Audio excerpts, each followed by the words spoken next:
Good day po, MMDC, Michael Modern Cage po. Another day, another cage na naman tayo mga ilalabas, mga bagong design. Pwede nyo pagkuhanan ng konting idea. Ito po yung pang south at saka yung pang north namin kay Sir Oliver. Tapos yung kay boss sila, ngayon papakita ko rin mamaya yung breeder cage. Na heavy duty talagang pang matagalan, na isang bilihan na lang. Ito yung sliding door. Pakita ko sa inyo konting idea sa mga manonood at pwede nyong gayahin, hindi man ako madamot. Konting alaman lang. Ito yung sliding door na nakapansin nyo yung ibang sliding nasa labas. Ako hindi. Ang sliding ko gusto ko malinis. Ito, kumbaga ito medyo kasi mga dati naming sliding medyo hindi pa ganun ka-perfect. Ito, unti-unti na pe-perfect ko na siya. Yung lock niya, ito yung lock niya, automatic. Yan. Mag-automatic lock na lang siya. Kaya kahit nasa loob kayo, pag tulak nyo, mag-automatic na siyang lock. Yan. DIY lang yung lock na yan. Tapos siyempre, kagandaan nito, may lagayan din ng padlock. Papasok tayo sa loob.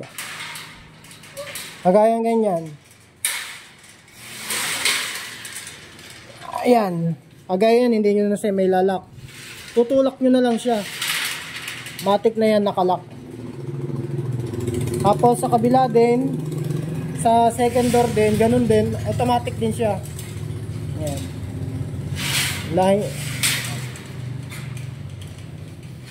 Ayan. Kasi ito may lagayan dito pinaka box perch. Tulak na lang siya, yan. Automatic na siya naglalak. Paano siya lalabas? Siyempre meron kayo susundutin dyan para kayo makalabas. Ayan. Kahit dito rin, di makakalabas kasi walang bukasan. Meron lang kayo pinakasusundutin dyan. Kaya open yung gilid niyan. Ang ilalagay sa mga gilid niyan ay puro plain sheet o colored sheet. Lalagay dyan sa mga dulo niyan. Tapos ang kagandahan niya yan, collapsible assemble. Pati mga bubong niya natatanggal. Ayan, oh. Nakatornilyo lang yan. Ayan. Ayan. Sa mga nakapanood dyan, konting idea yan. At pwede nyo pabalik-balikin, panoodin ulit-ulit. Makakakuha kayo ng konting idea. Hindi pa naman ganun ka-perfect yan, kahit paano, pwede na pagtiyagaan. Tapos ito pa yung isa na tawag dito. Ito naman yung ni breeder cage ni boss silang. Ayan. Na 5 pinto, may mga division yan, tapos mayroon na ring panglagayan ng paso yung para sa nest nila. Kaya tapos pansin nyo dito, malalaki yung butas, lagayan ng feeder yan.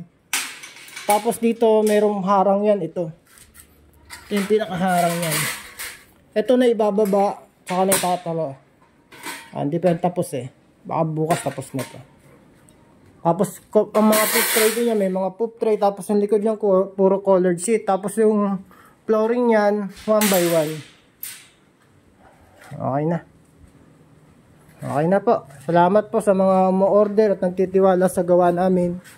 Hindi man ganun ka-perfect pero pwedeng pagtiyagaan na po yan.